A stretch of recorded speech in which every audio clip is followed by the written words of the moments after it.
teach you how to ride a hoverboard. It's right under my feet, and there's the on and off button. All you have to do is just think in your brain, and that detects your brain. It goes all the way down to your foot. It detects your foot to go all the way down to the hoverboard, and then once it goes, it detects it, and then these wheels do anything.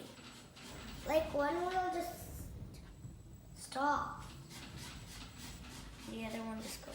Like I don't know how to. Once you go back, it goes front, and like all you have to do is just like waist. All you have to do is make your brain work, and then it will just come down to the hoverboard. And I'm thinking about this to go back and front.